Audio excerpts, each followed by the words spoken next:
Atomic habit book का ही एक और टॉपिक है कि ये जो 4 लॉज बताए हैं राइटर ने, इनसे हमें कुछ लेसन्स मिलते हैं।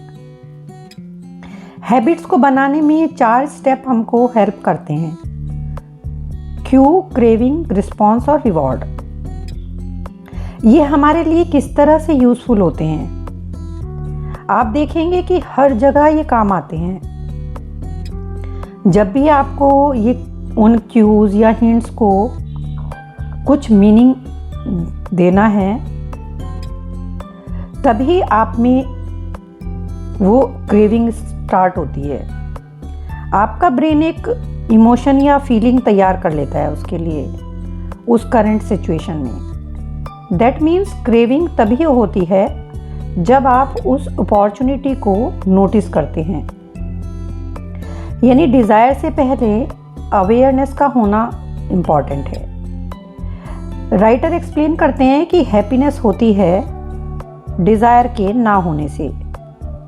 जब आप हर परिस्थिति में संतुष्ट रहते हैं, सेटिस्फाइड रहते हैं। जब आप में डिज़ायर नहीं रहती, हैप्पीनेस हमेशा फ्लीटिंग रहती है, क्योंकि एक डिज़ायर से दूसरी डिज़ायर पैदा होती रहती है और ये सफरिंग का कारण बनती है। अपनी प्रेजेंट स्टेट को बदलने की जो चाह है, जब तक आप उसे पा नहीं लेते, आप सफ़र करते हैं। हैप्पीनेस को परसू नहीं कर सकते आप। इट मस्ट एंस्यू मीन्स ये कुछ मिलने के बाद ही होता है आप में। Desire is pursued, pleasure ensues from action. कोई चीज़ आप ऑब्ज़र्व करते हो, यदि आप में ये इच्छा नहीं होती कि जो भी आपने देखा या ऑब्ज़र्व किया हमें उस पर एक्शन लेना है, तो आप पीस फील करते हैं कि लाइक जो हो है ठीक है। क्रेविंग होती है कि हर चीज़ को फिक्स करना है। ऑब्ज़र्व करना अलग है। यदि आप में ये क्रेविंग ना हो कि इसको ठीक करना है, आपकी डिज़ायर्स अनियंत्रित यानी अनकंट्रोल्ड नहीं है, यानी आपके कंट्रोल में हैं, आपका माइंड उसको प्रॉब्लम नहीं मानेगा, आप उसे सॉल्व करना नहीं चाहेंगे। You do not crave a change in a state, you are simply observing and existing. एक फेमस कोट है, he who has a why to live for can bear almost any how. ये phrase human behaviour का एक सच छुपाती है। यदि आप में desire या मोटिवेशन इतनी ज़्यादा है कि चाहे जितनी भी मुश्किल आ जाए, आप वो काम करते ही हैं। Great craving can power great action even when friction is high. इसीलिए क्यूरियस रहना, मोटिवेटेड रहना स्मार्ट होने से ज़्यादा अच्छा रहता है, क्योंकि क्यूरियस होंगे, मोटिवेटेड होंगे तो आप एक्शन लेंगे, काम करेंगे। स्मार्ट कोई कितना भी हो, आप एक्ट नहीं करोगे। It is desire not intelligence जो आपको कोई भी काम करने को उकसाता है। सो सबसे पहले किसी भी काम को करने की डिज़ायर सबसे पहले आती है, तभी आप वो चीज़ कल्टिवेट कर पाओगे। एंड हर डिसीजन किसी ना किसी लेवल पर इमोशनल होता है, इमोशनल डिसीजन होता है। चाहे वो काम करने का आप में जो भी आपने लॉजिक दिया हो, वो आप सिर्फ अपनी इमोशंस की वजह से करते हो। इनफैक्ट जिन लोगों के emotional centre of brain damage हो जाते हैं, वो भी एक्ट नहीं कर पाते, क्योंकि उनमें इमोशनल ड्राइव नहीं रहती। रिस्पॉन्स के लिए क्रेविंग पहले होनी चाहिए। Feelings come first and then behaviour. Primary mode of the brain is to feel और secondary mode is to think. तो ब्रेन फीलिंग्स एंड एंटिसिपेट बहुत तेज़ी से करता है, जो नॉन कॉन्शियस होता है। थिंकिंग वाला काम सेकेंडरी है, जो स्लो है और कॉन्शियस है। साइकोलॉजिस्ट इसको सिस्टम 1 और सिस्टम 2 कहते हैं। सिस्टम 1 जहाँ पर फीलिंग्स एंड रैपिड जजमेंट होते हैं, और सिस्टम 2 होता है जहाँ पर राशनल या तर्क होते हैं और एनालिसिस होती है, और ये अच्छे से काम करते हैं जब दोनों के दोनों में, सिस्टम 1 और सिस्टम 2 में अलाइनमेंट होता है। आपकी इमोशंस से ही रिस्पॉन्स आता है, चाहे वो लॉजिकल हो या ना हो। दो लोग सेम चीज़ नोटिस करते हैं पर दोनों अलग अलग तरह से रिस्पॉन्ड करते हैं, क्योंकि दोनों का इमोशनल लेवल अलग है। इसीलिए इमोशंस एक थ्रेट हैं वाइज डिसीजन मेकिंग में।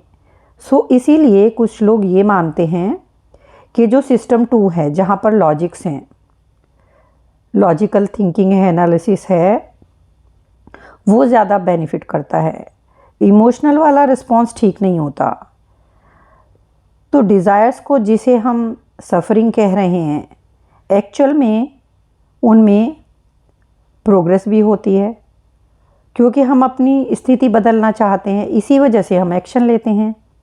It is wanting more that pushes humanity to seek improvements, develop new technologies and reach for a higher level.